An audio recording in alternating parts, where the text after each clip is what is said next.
Welcome students. Today we're going to talk about the do's and don'ts of visual presentations. Why is it important? If your presentation is too complex, viewers can be overwhelmed and become difficult to fixate on the content you are trying to present. The three major concepts that we're going to talk about today: typographia, the style and appearance of print; screen design, the overall display and layout of a slide; and the media, the use of graphics, videos, and links. Digging deeper into typographia, the style and appearance of print, the difference between what we need to do and don't do. We need to make sure that we pick a font that is easy to read and not hard to read. Looking at the color, making sure it doesn't clash with each other.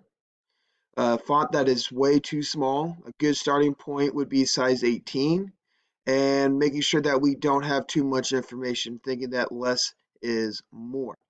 Looking at my two examples here, if you're looking at the title, the one on the left, the color blends in too much with the background compared to the one on the right where it sticks out. Looking at the number of bullet points, the one on the left has way too many. It makes the viewer not want to pay attention to way too much information for them. The one on the right has less bullet points, but also gets the exact same point across. Also, looking at the font size, the one on the right is a lot easier to read than the one on the left. Same with the font. Going on to screen design, the overall display and layout of a slide. The don'ts and the do's: make sure that there's not too much information, and make sure it's easy to follow, not hard to follow, and our image and our text are well organized.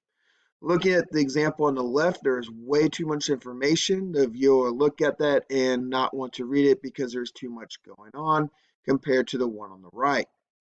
When you're doing a presentation, we can have less information, but we can always talk through the different things like absolute value and our different rules instead of having it all on the slide. Also, with our graphs, make sure that they're well organized and they represent what the information is. Make sure that they are well designed and not just sloppily put onto the page.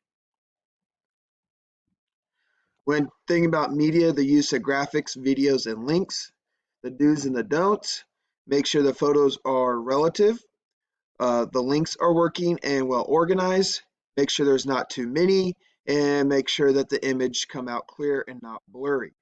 If you look at the one on the left, there is a photo of different saltwater fish. When we're just talking about clownfish, that's unnecessary. Those photos are unrelated.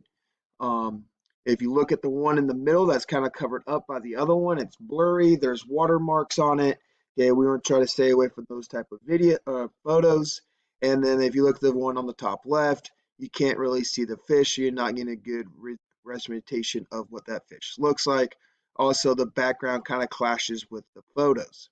If you look on the one on the right, it's basic. It gets our point across. You see what clownfish looks like, and you also see what some of the different colored ones are. Few reminders: we want to make it appealing, easy to read, and engaging to the viewers. Always remember that less information is more.